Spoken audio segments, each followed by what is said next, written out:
Hello, this is Ashley here, and I thought I'd make this video to follow up on the birth video that I posted. I've been so busy with my baby that I didn't realize that it has been viewed almost 25,000 times now, and I have a lot of questions that came in on how I prepared for my birth and specific things that happened in the video. So here's a follow-up. I made a list of 7 tips to prepare for your home birth. And I'm just going to get right into it because I have my baby right here down here on the floor and she's ready to go for a walk. So the first tip is choose the right midwife for the type of birth that you desire. And sometimes the right midwife is someone that is going to be more hands-off. Sometimes it's someone who's going to be more hands-on. Sometimes it's going to be someone who's more medical. Sometimes it's going to be someone who's more trusting of birth, more of like a hippie, old school midwife.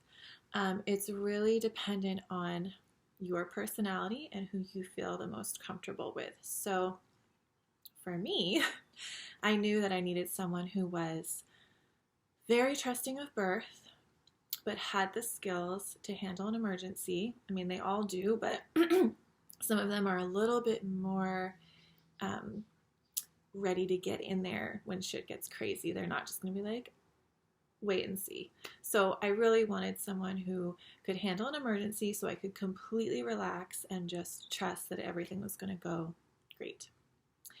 And I am a little biased because I am a home birth midwife apprentice and I know a lot of midwives in the area, so I know, how everyone practices. And the midwife I chose was my teacher because I know how she practices and I really am grateful I made that choice. It was a completely different experience than my first birth.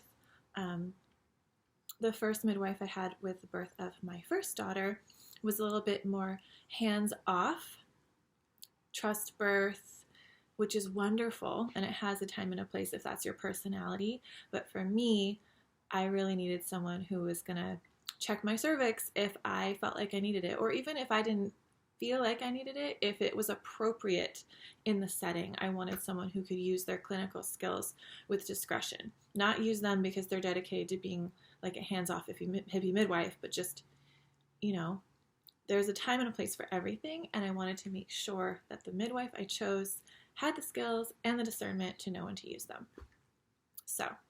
And if you're totally new to home birth and you have no idea, interview at least 3 midwives and feel into who you feel the most comfortable with. That's what I got to say about that. My second tip is to do hypnobirthing or some type of birth preparation every single day leading up to your birth, so that when you are in it, you can just go right into your meditation or your hypnosis and have a tool that really works for you. The app that I used, I'll bring it up here, it's called Gentle Birth, and I used the hypnosis,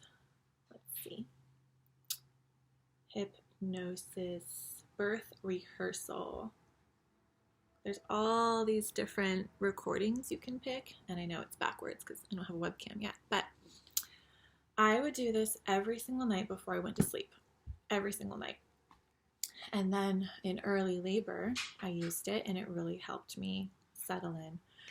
I also worked one-on-one with a hypnotherapist when I was pregnant, and that helped me get ready for letting go of everything I need to let go of in order to have my baby at home safely and blissfully. The third tip is to adjust your mindset. So if you're planning to have a home birth, there's not going to be drugs available, obviously. So there's going to be sensations, there's going to be pressure. Some people perceive it as pain. You need to change your mindset into, I want this so bad. I know this is good for my baby, and I don't care how much it hurts. I know. I was at the point with my second pregnancy where I just did not care how much it hurt because I knew on the other side I was going to feel amazing for having accomplished that at home. I knew it was the best thing for my baby to be born in peace, in water, in love, at home. I knew it was the best thing for my beginnings as a mother to have her at home. And so I just made it up in my mind, this is just pressure. This isn't pain. This is just pressure. And I would tell myself, and you can hear it in the video if you listen, I was like, this is just pressure. It's fine. And so that's how I experienced it. It was just pressure. My fourth tip is vocalizing. Super important to vocalize and express how you're feeling. And this can be birth sounds, so like moaning and making all those noises you hear on the videos, or just telling people how you're feeling, because it takes the charge out of it. Like if you say, I'm feeling really anxious right now, and you let someone know who's in your birth space supporting you, it kind of takes the charge. Oh, there she is. She's rolling over. It takes the charge away. Whoa, and back over the other way. It takes the charge out of the feeling to say it.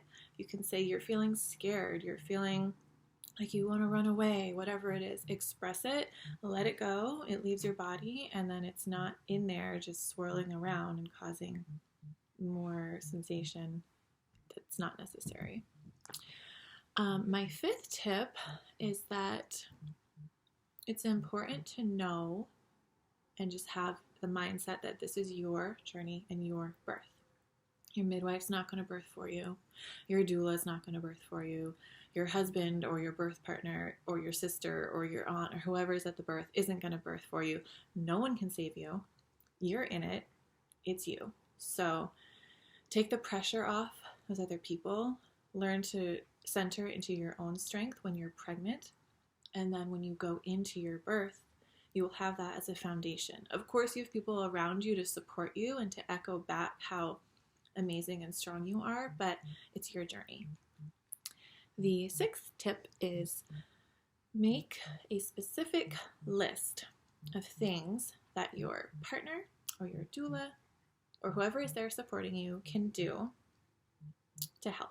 So for me, this was a lot of things that were ambiance focused, because I'm all about, lighting and good smells and that kind of thing. So I had this list of all these things for my boyfriend to do when I was in labor, and I think it helped him because he got right to it, and he got the lights on, and he got the tub filled, and he got my little basket of all the comfort items I wanted out and ready, and that was really helpful. And it also helped me relax because I knew that those little details would be taken care of.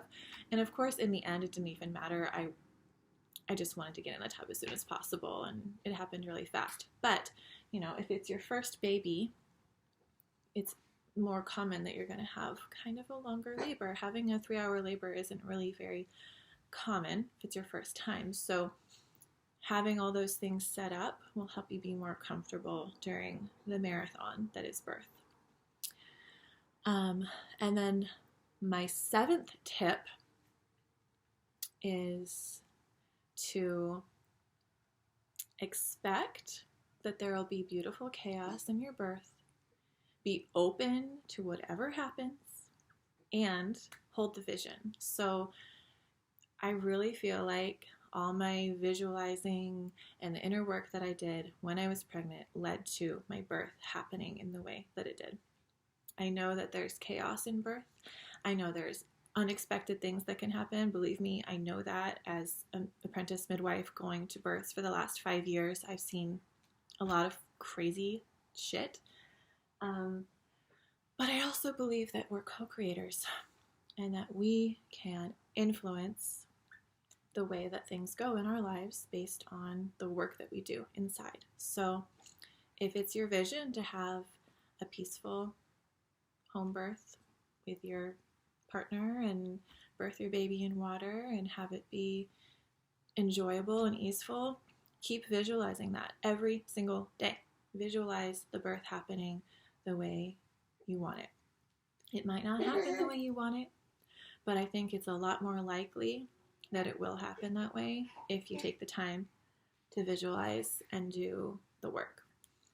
They say that professional athletes visualize themselves scoring goals and running through their plays before they go out on the field and they practice. And I think it's the same thing with birth. I think that birth is unpredictable. It's a force of nature, but we can also co-create the experience we want to have. I mean, every little detail in my birth just unfolded so much more perfectly than I could have imagined.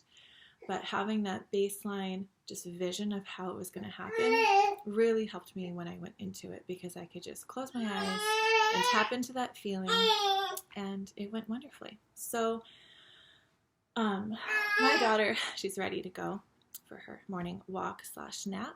If you have any questions about home birth, midwifery care, newborn care, anything, vegan pregnancy, postpartum healing, let me know.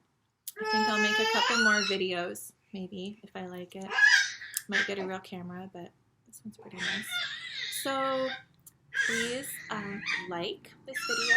You can subscribe to my channel if you want to be updated of anything new. And she's talking. She's ready to go.